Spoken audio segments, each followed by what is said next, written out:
Bom, nosso curso de especialização na carta aos Romanos, estamos falando sobre a graça de Deus aqui, porque o apóstolo Paulo, ele também é chamado o apóstolo da graça divina. É um dos homens que mais falou sobre a graça de Deus. Eu quero aqui compartilhar com vocês, meus irmãos, tá bem?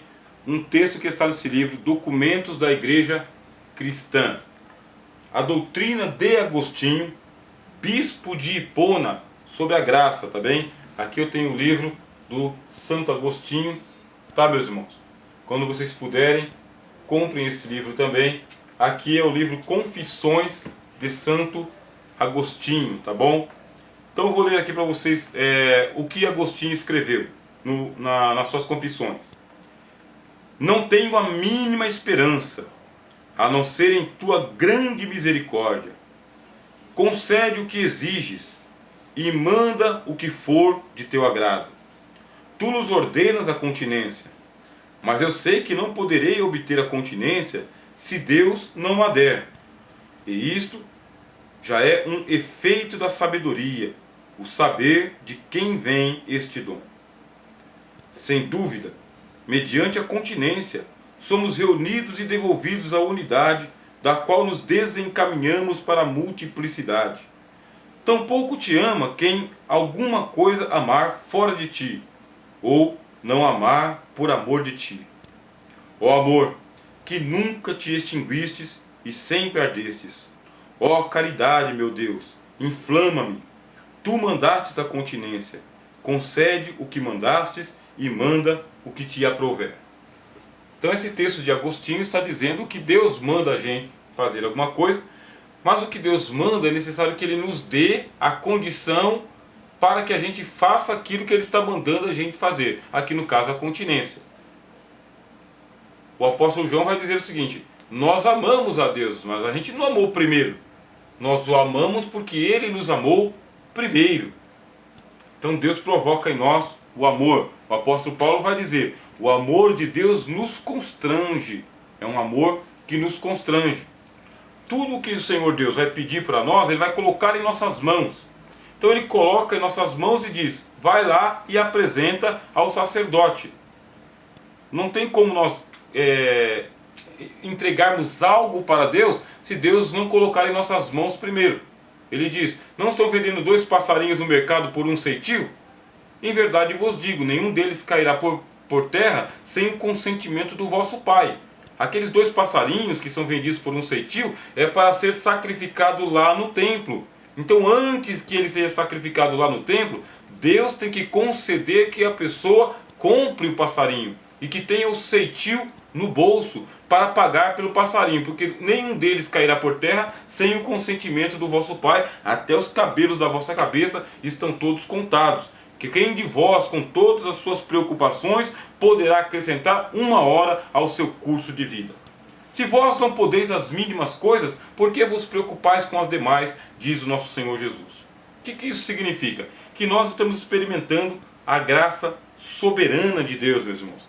A graça gloriosa de Deus. Aqui, na enciclopédia de Bíblia, Teologia e Filosofia, que os irmãos continuem estudando esse tema, sempre que vocês puderem, o Dr. Russell Norm Champlin, ele fala para nós aqui, descrições teológicas das operações da graça. Aí ele fala da graça atual, graça habitual, graça irresistível, graça geral, graça preveniente, graça santificadora, graça suficiente, graça eficaz e graça comum. São divisões didáticas da graça de Deus, porque a graça de Deus é uma só, tá bem? Deus só tem uma graça, não são graças, é uma graça só. Agora, essa graça de Deus, ela é multiforme, meus irmãos. Existe uma multiforme manifestação desta graça de Deus para com todos, porque se não fosse pela graça, o mundo não seria criado, os seres angelicais não seriam criados. Se não fosse pela graça, os humanos não seriam criados, nem os animais. Se não fosse pela graça, nós não respiraríamos, não teríamos luz para os olhos, ar para o pulmão, nem pulmão a gente teria. nem inteligência, nem cérebro, meus irmãos. Tudo provém das mãos de Deus. Agora é uma briga grande, tá bem? Porque nós vivemos em um tempo de afirmar a soberania dos homens. É o tempo em que nós afirmamos aqui a autonomia que os homens têm em relação a Deus. Então os teólogos clássicos, eles vão dizer, nós podemos falar em heteronomia, tá, irmãos? Você e eu podemos falar em heteronomia. Nós vivemos de acordo com uma lei, e não é uma lei, são diversas leis, e nós não somos os legisladores. O apóstolo Tiago falou, há um só legislador e juiz, é Deus. Então só Deus é legislador e juiz. Nós não somos legisladores. Nós vivemos dentro de uma heteronomia, não dentro de uma autonomia. Autonomia significa que eu me basto a mim mesmo. Eu tenho autonomia. Quer dizer então que eu tenho autonomia para ter a cor de pele que eu bem entendo, para ter a estatura que eu bem entendo, para pensar o que eu bem entendo, para dominar a minha vontade, ter vontade ou deixar de ter vontade, de acordo com eu mesmo. Então isso é autonomia, nós não temos. Nós temos heteronomia, porque a gente já nasce com um determinismo biológico. Quer dizer, o teu corpo já nasce com uma carga genética para determinar algumas coisas no seu corpo, tá bem? Na sua mente, nos seus organismos, o formato do teu coração, a disposição dos teus rins, a quantidade de dedos que você tem. Então você já nasce com determinismo biológico, e não só biológico, psicológico também, emocional também, meus irmãos. Por isso que nós vivemos dentro de uma heteronomia, quer dizer, a lei dos outros. São leis que vão mandar na gente, que vão nos coordenar. Dentro dessa lei nós vamos tomar algumas decisões, algumas atitudes que são atitudes nossas, responsabilidade nossa, autografia nossa, mas a gente não tem autonomia. E o debate não é de hoje. Esse texto de Agostinho que eu li para vocês aqui, o autor dá até a data para nós, tá bem? O Agostinho ele vive lá no século IV, V, tá bem? O debate já existia no tempo do apóstolo Paulo e do apóstolo Tiago, tá bem? Então surgiu aí chamado o antinomismo. O que é antinomismo? São aquelas pessoas que não querem se sujeitar a nenhuma lei. Aí surge a antinomia, os antinomistas. Não, nós não somos antinomistas, mas nós também não somos legalistas. O que é que nós somos? Nós somos os servos do Senhor Jesus por graça, e graça somente. Tem um livro, meus irmãos, se vocês quiserem um dia estar lendo para aprofundar o assunto, é esse daqui, ó. A Soberania Banida. Redenção para a cultura pós-moderna, tá bem? Do MacGregor.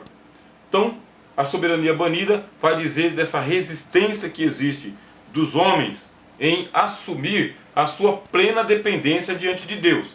Ah, mas é só teologia. Mas quando eu leio lá a carta do Senhor Jesus ao anjo da igreja que está em Laodiceia, ele diz: ei, você diz, rico sou e estou enriquecido, de nada tenho falta, e não sabes que és um cego, pobre, nu, miserável e desgraçado. Não sabe. Então nós temos uma prepotência em relação à nossa liberdade, uma prepotência em relação às nossas atividades, a nossa suprema importância, e não entendemos o conceito da graça justamente por isso. A graça é uma só, ela é multiforme, se manifesta de diversas maneiras. Por graça Deus envia o seu Filho ao mundo, amém? Por graça Ele envia o seu Evangelho ao mundo, por graça Ele envia o seu Espírito Santo ao mundo, por graça Ele ressuscita o Senhor Jesus dos mortos, por graça Ele o coloca à sua direita, pela graça Deus ouve as intercessões do Senhor Jesus e pela graça Ele atende e nos salva. A graça de Deus se manifestou trazendo salvação a todos os homens. Então nós temos aqui a multiforme manifestação da graça de Deus. Aí diz o apóstolo Paulo, uma das multiformes manifestações da graça de Deus é para colocá-lo no apostolado, ó, pelo qual recebemos a graça e o apostolado. Além de você receber a graça para crer no Senhor Jesus, além de você receber a graça para permanecer com fé no Evangelho do Senhor Jesus, ele ainda dá para você uma missão dentro do reino dele. É obrigado? Deus é obrigado a dar uma missão para cada um de nós, meus irmãos? Existe uma lei acima de Deus que o obrigue a dar uma missão para nós cumprirmos? Não tem. Agora, quando recebe, o que recebe? Recebe o apostolado. O que é o apostolado? É uma santa vocação. É o que diz o apóstolo Paulo a Timóteo. Deus nos chamou com uma santa vocação. Que vocação que é a vocação do apostolado? É a vocação dos céus. Porque Jesus, ele é o apóstolo dos bens futuros. Quem entra para o apostolado é coparticipante do apostolado do Senhor Jesus. Entra no ministério do Senhor Jesus. Mais uma vez a gente volta aqui para o Evangelho de João. O Senhor Jesus, ele fala: eu estou enviando vocês para trabalhar numa seara onde vocês não plantaram. Outros plantaram, mas vocês entraram no trabalho deles. Então, quem recebeu um chamado, meus irmãos, com uma missão para desenvolver essa missão diante de Deus, está sendo agraciado com uma vocação dos céus. Leia a carta aos Efésios. A Bíblia diz: subindo ao alto, levou cativo o cativeiro e deu dons aos homens. Os dons vieram do céu. Nenhuma vocação que nós exercemos no reino de Deus é fruto da terra, tá bem? Não pode ser uma convenção de homens, um chá de bolachas. É uma vocação que Deus dá para nós falarmos do Evangelho espiritualmente, comunicarmos as coisas de Deus espiritualmente e o Espírito Santo dar testemunho de que essa é a verdade. O apostolado do apóstolo Paulo, né, a gente vai ler aqui, ele foi desenvolvido em várias esferas. Várias esferas. Ele tinha um preparo, a gente já viu que o apóstolo Paulo tinha um preparo muito bom, culturalmente, tá? Religiosamente, um preparo no Antigo Testamento muito bom, intelectualmente, ele foi muito bem preparado, só que o apóstolo Paulo falou que tudo isso ele considerou como esterco. E por que ele considerou como esterco? Para que ele pudesse ganhar a Cristo.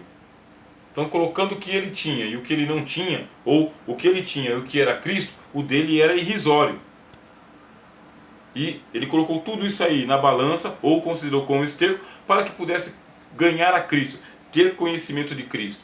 O apostolado do apóstolo Paulo, tá bem? Ele foi muito eficaz, mas a eficácia não estava nele.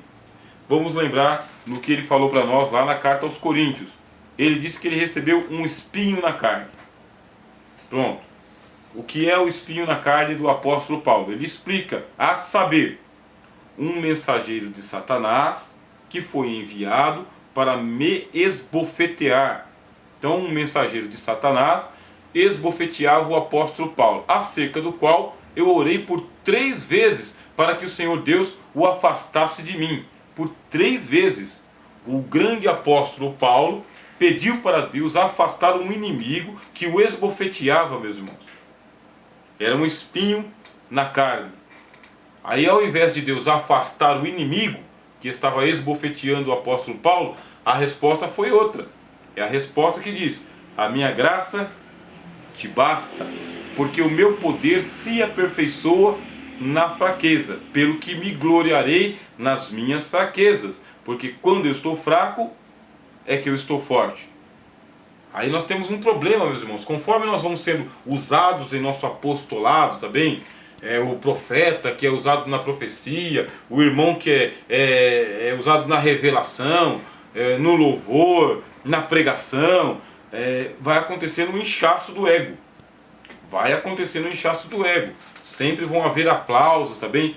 Recomendações, estrelinhas na testa, tapa nas costas, cadeira almofadada, nome na parede. Sempre vai haver este glamour em torno daquele que tem um apostolado do Senhor Jesus. Em contrapartida, meus irmãos, o que vai acontecer conosco? Nós vamos buscar a Deus pelas coisas mais simples.